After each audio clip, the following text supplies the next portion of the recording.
There it is in coexistence, in the word, in intimacy. Scream does not solve. It's no use screaming at this girl she needs to live, that she needs to like her life. No, something inside her is out of fit. What is trauma?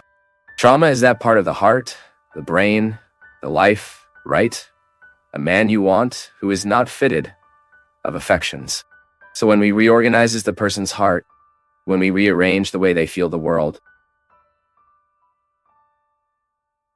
Okay, I can have security through a brother. I can resume this security through a friendship, a new relationship, and then do everything not to play in this new relationship my traumas too. Because this is the risk. So, observing our children well, we will find out why he is currently defective. Why is adolescence, guys, is a time when we give so much defect? Because it is a transition phase, perhaps the most definitive of life. You are no longer the child you were, but you are not an adult yet. It's a state of not being, right? It's a kind of weird thing. So that's why the teenager is so rebellious. He wants to rebel against everyone. He does not accept rules. He thinks that everything is wrong. You have to be patient with this time in life. In a little while, he enters the axis again. You discipline this transformation well, being able to understand it. It can never think that you do not understand it. Even because for you to establish the limit that he will have to live, you need to show that you have an interest in this process of it, not trivializing what he feels, right?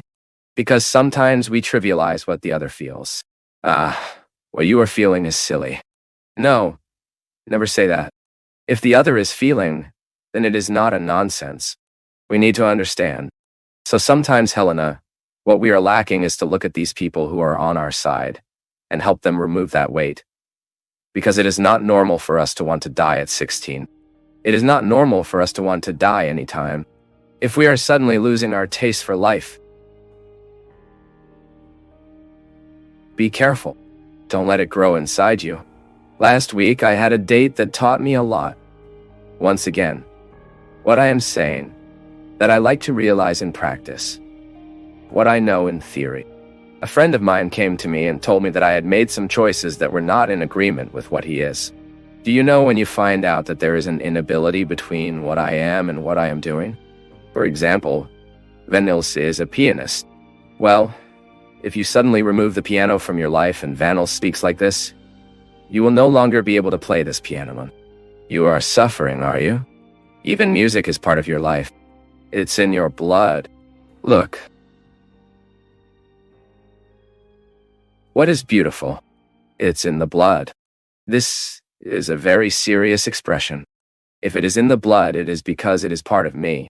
If it's out, it's not part of me. This outfit may even serve me, but it's not part of me. I am Father Fábio, even without this shirt. Without this shoe. I brought it, but I can change. I can wear another one. Now, inside, there is a reality that asks, which cries all of the time for consistency. I need to be in the right place. So when I start allowing my being to be inhabiting a place to which it was not done, I begin to compromise the meaning of my life. And that's exactly what my friend was talking about, crying, saying, I'm in the wrong place, doing the wrong thing. I'm cheating on my essence. I'm cheating on what I am on. It cannot. You can't get one more day. If you find out that you are cheating on your essence, insisting on being in a situation to which you have not been done, you are compromising the meaning of your life. My people, what Jesus did with people was that. I found the right person in the wrong place and do what? She could give her to guide her so that she was in the right place. It is the same plant. If you disregard the nature of the plant, that plant was made to damp places. I insist on transplanting it. I take it out of the damp place and put it in the dry place. It's no use doing anything. She will die. I'm there in the fight with my palm trees. I planted beautiful palm trees. Every day, I look at them. Oh, my Father, will they survive? I'm doing everything they said I have to do to make them feel less the transplant. Then I keep trying to favor the growth so that it does not die. I don't want her to die. And you know that I look at my garden there. that now I'm having the opportunity to take care. I keep seeing what Jesus did with people. It's the same thing to me, my people. I am also a plant that if I'm in the wrong place, I die. Do not be afraid. Don't be afraid to look at the place you are, the life you are living, and move it all. No one was born to be drugged. No one was born to be sad. To have a problem, yes, because it is part of life. But stay all the time feeding a process of depression, anguish, anxiety? No. Raisin. From time to time we are saddened. From time to time someone will do something wrong for us. If you are planted in the right place, you support it all. This is our effort, my people, It's from even Nils, it's yours. The people discover the place in the world, knowing that what Jesus wants to do with us is that conversion is that you take the steps to take the right place. The realization I want, that you want, and that God already wanted long before us. This is what I wish you. That today you can go to sleep at least bothered by Ida. May you wake up tomorrow, let you sleep like this, and that you wake up willing to live your place well in the world. Don't imagine much, see? Look around and find out what you can do today so you can be the right person in the right place. A well-done question has the power to generate very creative answers within us. Or, when we cannot reach the answers, the question even takes us to lead us to a process of change. For example, when I wonder what a human being needs to be happy, I may want to find the answers by putting all dimensions of material happiness, which is no problem. I need material realities. I need a comfort where to sleep. I need food.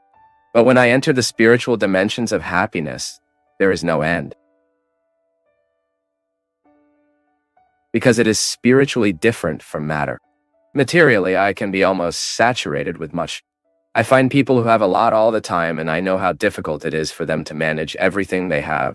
Sometimes they pass so much of life and time managing what it has materially achieved. And then it's not enjoying it, right? See? It is managing. I like to say that I have tried not having it, and today I experience it. Both are difficult. Not having is very difficult, and having is also very difficult. From the moment you have a house, which you have the responsibilities of that house, the demands of that house, you lose some of your freedom.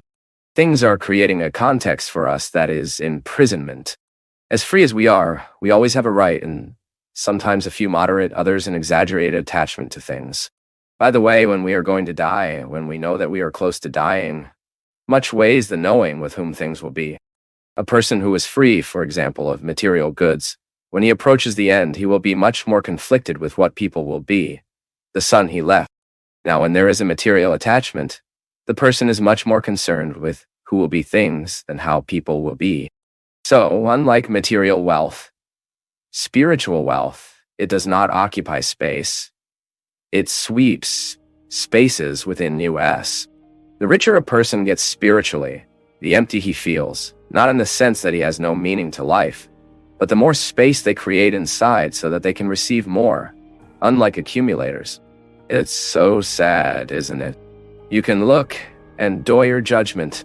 How can a person live in such an accumulated environment? Yeah, it's a disease. It is an imbalance. This is the highlight of an attachment to matter. But there are people who seek this happiness in matter. Extrapolates what is needed for us. Yes, happiness. It also includes material dimensions of life. But make no mistake, after having what is material, if there is no spiritual meaning for what you have, you become prison for us. You will live to manage what you built, not to enjoy. And it is very sad to live to manage. Sometimes we see people who are like dogs tied to the goods they have. Someone approaches and already fails. It's not like this. Live there to watch. The car cannot have a scratch. If he realizes that he has a scratch, he no longer sleeps at night. He already wants the other day and solve what is problem. It is an exaggerated attachment. Makes happiness depend on all that is material, but having, if he is not covered with spiritual realities, spiritual meanings, becomes just a burden. Then you arrive at a time you even need to ask, right? Who is from whom? Is it the car that is mine, or I am in the car? Yes, happiness includes material needs. It's very good for us to have. Things do not make us richer. Things only make us heavier. Because it is having without spirituality. Because I can well to quote. My house, for example, is no longer a weight for me when it becomes the place of my true rest, where I find my peace, my tranquility, where I redo my tiredness, and where I put the people I love. Everyone who frequents that house becomes part of spiritual happiness. It is so beautiful when you enter a house, and you realize that respect for the other is in the small details. It's not just a home to be beautiful, no. It is a home to have spiritual meaning. That is, the people who move around there love each other, and that becomes part of spiritual happiness. You are accompanied by people you have learned to love. The other is not seen as just one object to meet needs. No, the other is a being that is part of the joy of my house. We grow up too much as people when we can overcome the meaning of matter. No, we need to allow God to raise us, to grow us. Spiritual maturation, spiritual richness, even to help us make sense to everything that materially we can achieve. Everything you have already achieved. Everything you can still achieve. For you to be a rich person spiritually,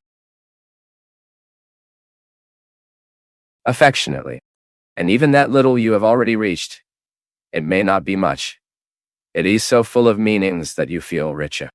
You have that feeling that it was worth it. You get generous. You are grateful for life. Which is very bad when we do not learn gratitude. We can conquer so many things and we are still not satisfied. Why? The spiritual richness of being grateful is lacking. To understand what you have achieved as a result that always deserves to be celebrated. I wish you, in your struggles, always have the right and the possibility of removing your excesses. So you have your fundamental truth before your eyes. No exaggeration, just you. And from that, you meet the path of life.